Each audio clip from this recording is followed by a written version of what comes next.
Pushkin.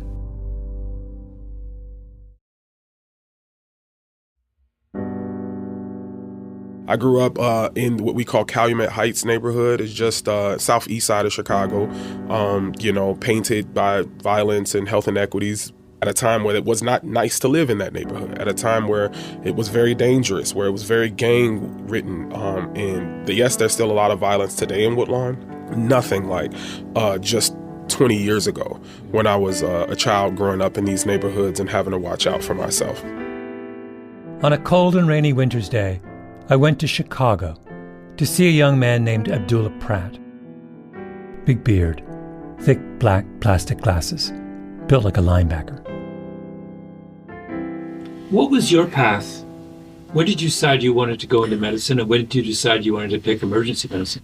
So I think I wanted to be a doctor since the time that I was a child. I remember having the Fisher-Price bag at Christmas and, being 3-4 years old and stuff. I grew up in the museums, so the Museum of Science and Industry was a sanctuary for me as a child. The Shedd Aquarium, I did my first dissection of a squid at the age of 7 or 8. Those things fueled a passion for science, a passion for anatomy, and after growing up in a completely 100% African-American community, I was in programs where I'd be the only African-American, but I was winning awards for being the best. So it taught me that I could compete and that I could make change. And when I was a senior in high school, I was working as a temp deliverer of grants at on Chicago's campus. Really good job. I was making $17 an hour for that summer. Yeah, it was for high school. I did not make tip. Oh, man. I didn't make that much money again until I was a doctor. So that just lets you know how that works.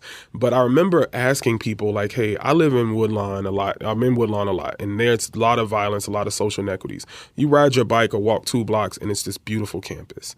But you go and ask these heads of departments, hey, who's here fighting for the little people 2 blocks away where my family is? Who is here who cares about them and who's doing something? I want to meet them. I want to ask them these questions about why more isn't happening. And a couple of these heads of departments literally looked me in the face and said, young man, maybe you're the answer to the questions that you have. Maybe you have to take on the burden of sacrificing and making yourself into the type of candidate that can qualify to get here. Go get that 3.9 GPA, no excuses. Go fight for your community, learn about the issues, and do it.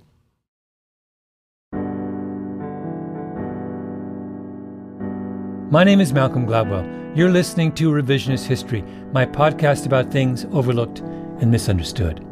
This is the final installment in our mini-series on gun violence.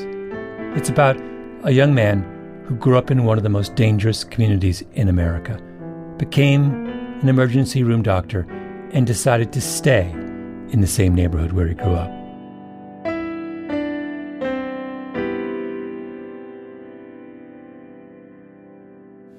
How many people from growing up do you know who died? I rank them by closeness to me, because if I said everybody, it'd probably be in the 30s, 40s. But yeah, seriously, if everyone that I knew, talked with, shared time with at some point. So I really keep it to close friends, right? So if I say close friends, people who I still have the text messages in my phone, people who I know their family members, their mothers, their fathers prior to all of this, 15 friends. My older brother, is the one family member. My closest friend in the world, the day that my brother died, and I said, hey, I lost my brother and you the closest thing I got to brother, that person was murdered, right? And all of them are leaving behind children. All of them were great fathers who I think many of them, our last conversations were about parenting and fatherhood. Close teammates, right? So I've had 3 close teammates just from my one high school team all be murdered. I've had youth that I mentored with some of the teams that I coached that were murdered. And many of them pronounced dead right in this trauma bay once we were finally able to get a trauma center. Some of these close friends I had to pronounce dead myself. I had to tell their own family members that their loved one was no longer here. And as you can imagine, just to paint the picture for you, imagine, walking into a room, you prepare yourself to tell this family member of your close friend that they're no longer here. And the first thing that family member says, they see you and they light up. They forget why they're there for a second. They say, oh my goodness, Abdullah, oh, hey, Abdullah, hey, we were just talking about you. How are you? They forget that their son or daughter was shot.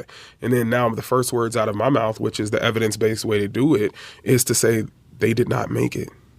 So now they go from the highest of highs to the lowest of lows. I've had to do that about 5 times in the last 3 years. Only one time have I been forced to stop working the shift, but usually I finish. These are usually early in my shifts, and I keep working because if I stop, then you think about it all, you know, and you prepare yourself for the worst walking into any shift, especially when you grow up in a neighborhood.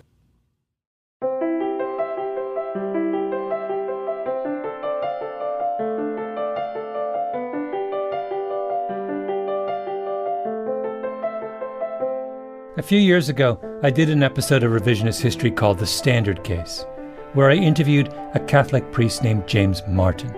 He said something I've thought a lot about since. If you're a long-time listener, you may remember this moment. No, one of my professors of moral theology at Boston College, who I think you'd really like in terms of his writing, Jim Keenan. I met with Jim Keenan in Rome. Perfect person to talk to. He points out that for Jesus in the Gospels, sin is usually not where people are weak but trying, people are really struggling, but where people are strong and not bothering. So, for example, the Good Samaritan, the priest, and the Levite they don't bother. They just don't bother. They could help the guy, but they don't bother. So Jim Keenan said, for Jesus, sin is a failure to bother to love. In the story of the Good Samaritan, a man is beaten and robbed and left for dead at the side of the road. And one by one, men of faith, holy men, pass by without stopping, move to the other side of the road. They aren't complicit in the attack. They would never do anything like that themselves. They just choose to look the other way. And that, Keenan says, is the sin. Sin is indifference. Sin is the failure to bother to care. That is what this series has been about. There is a deep river of blood flowing down America's streets, and yet it seems hard to get anyone's attention. The first 2 episodes of this series were about the Supreme Court's ruling in the Bruen case, where the court said that New York State's handgun licensing law was unconstitutional, and in their decision spent more time talking about the 17th century than the 21st century. You do that when you're indifferent. The president stands up and says we have to ban assault rifles, even though the guns he wants to ban aren't much different from the guns he didn't want to ban.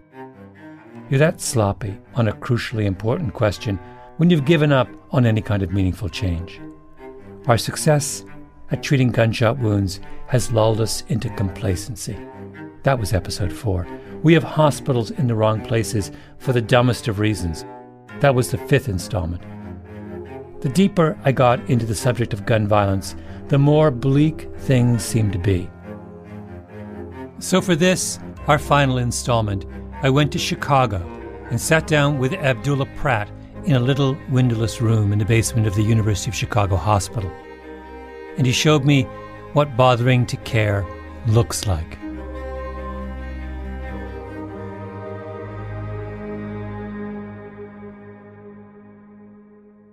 And unfortunately, that was the last words my brother told me before he was murdered, is looking at me being a first-year medical student at UChicago, he reiterated that.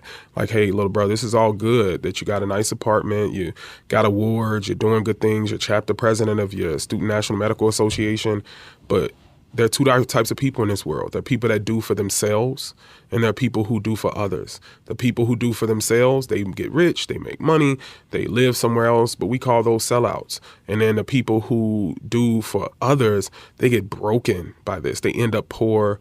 They're not able to actually have the impact that they want to. Abdullah's brother's name was Rashad. He was Abdullah's best friend and protector. He was killed when he tried to stop some kids from stealing a car. He said this in lesser terms, but he said, maybe if you're as smart as that I think you are and as these awards are trying to say you are, maybe you'll be one of the first people to figure out how to do both, how to be able to protect your family, do well for yourself, grow your initiatives, and do for those at the very, very bottom, like your aunties, your best friends on the block, those type of people. And he said, if you can do that, I'd be so, so proud of you. And to this day, I'm still trying to figure that out. I feel like I'm still that second type of person who's given and still hasn't figured it out, but that's what keeps me fighting.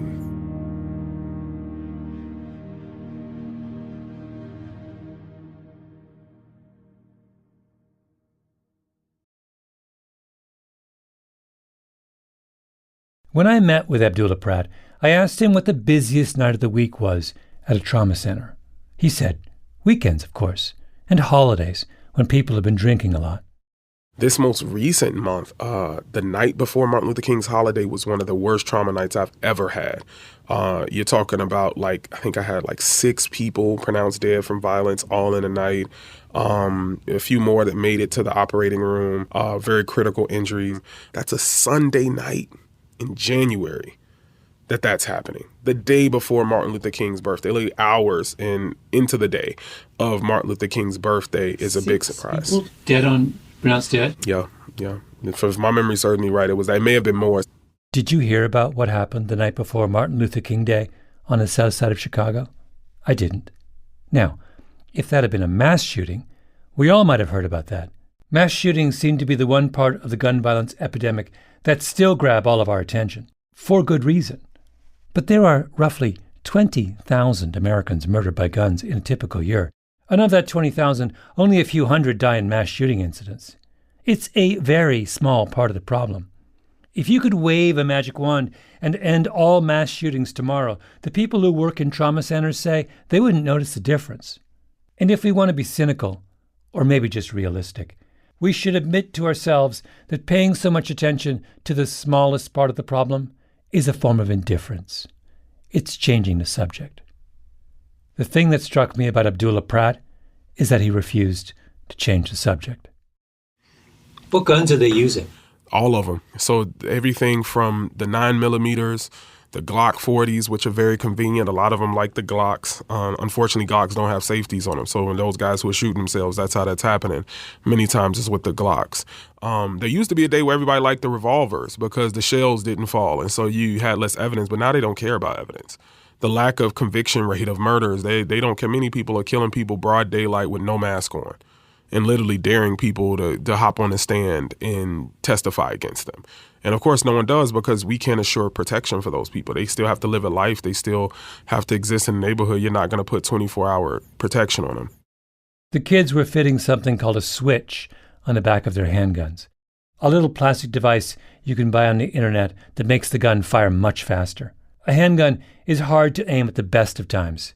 With a switch, it's almost impossible to control.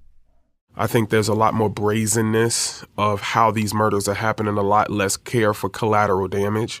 So you're looking at people when normally, and you can watch the videos. You can find these videos easily on YouTube or on, social media of different aspects, but you see these like surveillance and the people literally just standing over someone, shooting until the gun just doesn't even, until that person just stops moving or the gun jams or something like that. He said that when he was growing up, a lot of the violence he saw around him was gang-related, turf battles, business disputes over drugs that turned violent. But what he's seeing now is much worse. It's much more interpersonal, meaning that you can trace many of these beefs between local factions down to 1 or 2 murders that happened years ago, 10 years ago, when they were children, when they were 13, 14, and that unaddressed trauma of you losing your friend at 14 or 15 causes you to snap in a way that if you don't have the right support system and you have access to firearms, you become that menace. You become that person. Admittingly, these are words they use, the super savages, the vultures. These are words that are coined by the youth themselves to describe themselves in this manner. And now you have a tit for tat. I go kill your cousin. You come kill my brother. I go kill 2 of your friends. You come kill this person. And it literally goes on and on. We're talking about 2, 3, 4 block territories. We're not talking about whole sides of the cities that are dominated by a cartel or a gang. We're literally talking about, yelling distance. If I can't hear you call, that means you're not in my set. If I scream out my front window. And you ask them, how did you get here? And they'll tell you, you don't know. Well, how can we help stop this? Ain't no stopping this. They killed my friend, my cousin, my brother. I'm not stopping till I'm dead. And so you have high at-risk, deeply entrenched youth who are going through these things, who have been traumatized, and their value for life is diminished. And they say things like, well, nobody cared when my brother was killed. Who was there to help me? So why should I care about me killing your brother? Now everybody's life doesn't matter. Now you go rob someone and some innocent person gets shot. Nobody cared when my auntie got shot. She got shot just walking from the Save-A-Lot store into her apartment one day. Nobody cared about that. My cousins don't even have a mother anymore. Why should I care what happens to this lady? And it's hard to combat that.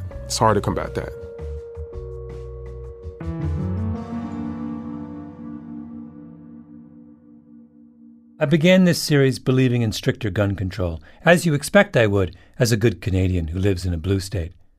Background checks, licenses, age limits, sensitive place laws, on and on. I still believe in all those things, in the abstract, but after I sat and listened to Abdullah Pratt, I realized that very little of what I thought of as a solution would actually solve the problems he was talking about.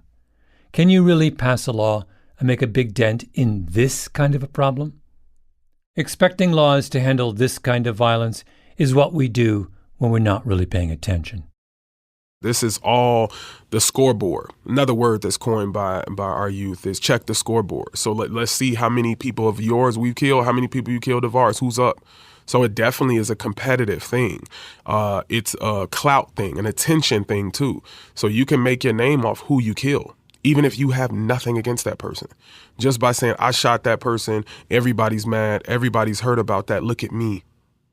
When you place yourself in the shoes of a young man or woman who's never had a room full of trophies, never had the awards on their mother's refrigerator, they've never had anything to take pride in that says, I'm good at something, I'm a winner, at least at one thing. They don't even have that. And they feel like their whole life they've taken nothing but losses to their pride. Every day someone's stepping on them. Every day somebody's telling them what to do. Every day this. So when you run into somebody, you're like, listen, I'm not doing that again today. Today I will not take another L. And in those different types of situations, something like, hey, I'm a big name now because I shot and killed somebody. That may be the first time that anybody gave them any type of respect, any type of admiration, and adoration, unfortunately, happens. This may be the first time that girls know your name. So you might have went to high school, you were the one that maybe struggled to read. Maybe you had learning disabilities that were unaddressed. You didn't have the finances to dress in the nicest clothes. And now you're somebody. All of a sudden you wake up and people are talking about you on Twitter in these spaces, these very entrenched spaces, or on Snapchat or whatever the case is. And to many, that's a powerful position because for once they can control something. They can cause fear in someone. For a 30-year stretch starting in the early 90s, Chicago didn't have a trauma center on the south side of the city. So if you were shot there, you had to be taken to big hospitals at the other ends of the city, north to Northwestern or Cook County, or west to Advocate Christ Medical Center, which meant that if you were shot on the south side, you were far more likely to die in the ambulance before you got to the hospital. We talked about that in the previous episode. Abdullah Pratt was a big part of the fight to finally open a trauma center on the south side. And during that battle, one case hit him hard: the shooting of a young man named OTF Newski. And I didn't know this at the time, but there was a big scene gathered also not too far from where I grew up. And there were people standing around yelling at the police saying, why aren't you helping them? Why aren't you helping them? And this young man, I can remember driving past slowly as I get past the crowd and just seeing him gasping for air, blood all over the place, nobody helping, yellow tape starting to be put up. And I remember that just hit me heavily. And it was that day that I found out that there was a law that says that if there's an active shooter event going on or the scene hasn't been secured, the police do not allow ambulances in to help. And that's what also galvanized what myself, my MedKeep team does to try to train lay bystanders, not only in how to deal with these gunshot wounds, but also on the laws that allow them, the Good Samaritan Act, the innocent bystander laws that protect them from prosecution for trying to help if they're earnestly trying to help. And we trained over 7,000 youth in Chicago South Side in areas that had no other trainings like this going on. Trained 7,000 young people in the South Side of Chicago, just basically about how to handle a gunshot wound before help comes. Yeah, those things, those memories are etched into my mind almost as clear as my brother's, the memory of seeing him being pulled out of his truck the day he died. So when you look at it that way and you look at the potential, those young men would have been 26, 7 now. They would have been coming into their own, maybe helping stop violence. As he talked, he was on his way over to a school not far away, Dulles Elementary, to do one of those training sessions, this time with a group of fourth graders. Yeah, it's in the heart of Parkway Gardens, a.k.a. DeWick, a.k.a. O-Block, right? The most notorious project housing still standing in Chicago. And we'll be there. We're going to teach them actually how to deal with gunshot wounds and do CPR. When I first get there for them, what it's going to be like is them, number one, saying, hey, who we are, this is a sensitive moment. But we asked them, how many of you all have lost a loved one, a father, mother, brother to gun violence? When we've asked that school before, 100% of their hands go up, and that's 100%. rare. So for these fourth graders, they're going to be ask that. These hands go up. I'll show you the pictures and videos of it happening. Usually we get like 50%, 60%, and that's high. That's extremely high. But when it's 100% of the hands that go up and they can name, oh, it was my brother, it was my sister, it was my father, it was both my uncles. When it's like that, now we're going to say, well, we're here today to help you all know what to do in that situation. How many of you all, if you knew something about how to help them, would have helped? And then 100% of those hands go up. So we stitch it together. He's teaching the kids how to be first responders, to do what they can do before the ambulance arrives. And then we teach them the ABCs, really simple. A means alert 911. Call 911, tell them you need an ambulance, what's happened, where you are, and importantly, that the shooter has left the scene. So that's A. B stands for bleeding. Find the bleeding. So now you have to see what's injured. So if that means ripping open a pants leg or a shirt or something like that to find the hole, it's important, because if you start putting tourniquets and holding pressure on a hole and that's not where the hole actually is, you're actually not even helping them, and you could be creating more harm for the person. So then the next thing is C, which is compress the wound. Compress the bleeding wound, teaching them how to place tourniquets and things, and being practical to say you're probably not going to have a tourniquet. You're probably not going to have gauze. So this is how you use a tampon, right? It was meant to go into holes and soak up blood. For the young men, you probably never seen this unless you were playing in your sister's drawer or something, but we'll teach you how to use this, because this is probably going to be at your fingertips. You know, maxi pads and absorptive pads are going to be at your fingertips. That's what you need. You need to be able to pack these wounds to help absorb, to give this person time.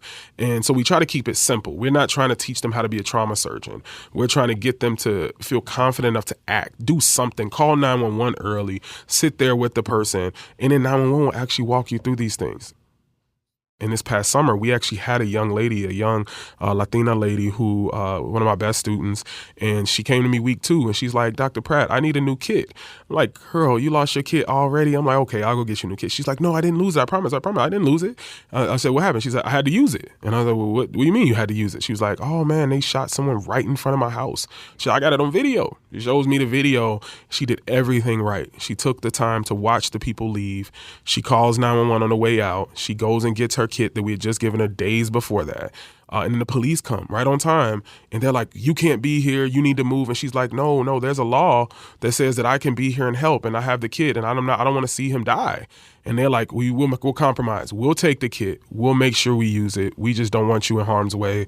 You can stand off to the side. And literally she has the pictures and videos of them using everything in that kit, to the tourniquets, the gauze, the everything strewn out, used. And so of course she got her another kit. And I was so proud of her for being able to do it. This young lady was either 16 or 17. She wasn't even a senior yet. So this was like a sophomore, junior. This is nuts. Yeah. In the streets of Chicago, an ER doctor who has lost 15 close friends and his older brother to gun violence is going out to local elementary schools on his afternoon off and teaching fourth graders how to stabilize a gunshot wound. This is what it means to bother to care. Abdullah Pratt doesn't turn his back on where he's from or hide behind a wall of indifference or change the subject. He sees a river of blood and he says, maybe there's something I can do right now to stem the tide. Do I know what the equivalent act is for the rest of us who don't live in the middle of the crisis? I don't. But we can at least start by acknowledging that Abdullah Pratt's Chicago is also our Chicago. Our country, our flesh and blood. We live here too.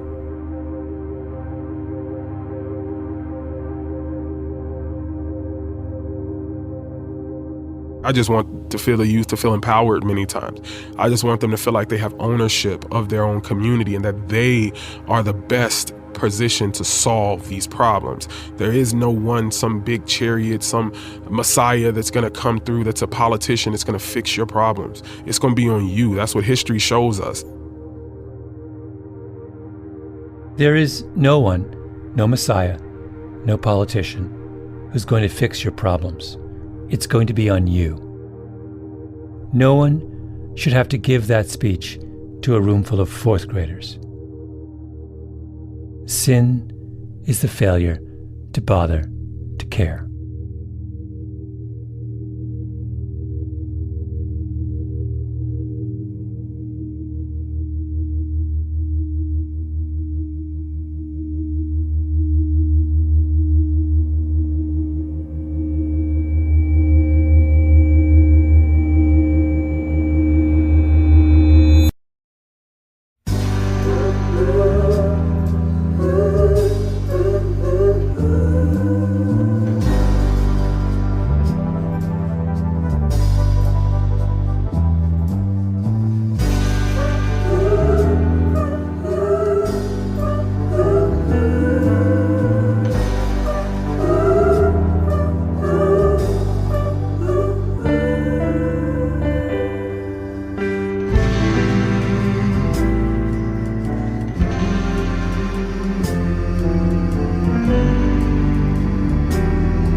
Our Revisionist History Gun series was produced by Jacob Smith, Ben Nadaf Haffrey, Kiara Powell, Tali Emlin, and Lee Mengistu.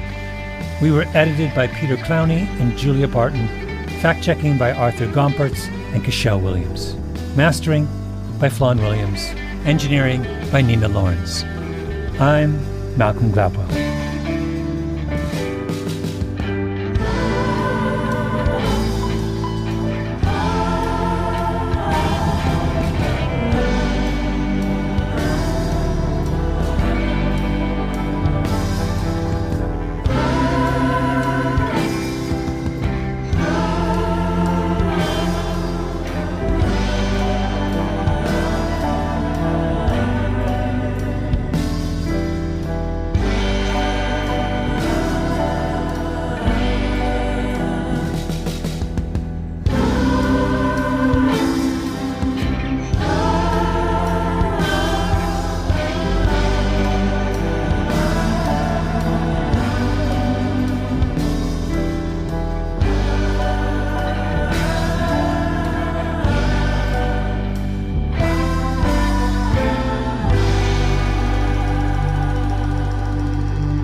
The vocalists you heard at the end of this episode were Gabrielle Cavassa, Grace Gibson, Sari Jordan, and Lewis Corder. It was recorded at Artisound Production, produced by Keenan McRae, choral arrangements by Luis Guerra, drums by Mike Longoria, all other instruments played by Luis Guerra. Music for this series written, arranged, and produced by Luis Guerra. Special guests include Mike Longoria, Jimmy Messer, and Kamal Humphrey. Samples were cleared by L. Chapulin Music. Additional mixing and mastering at P&L Records. Special thanks to John Meistus for connecting the New Orleans-based choir Voices of Artisound with the team at Revisionist History.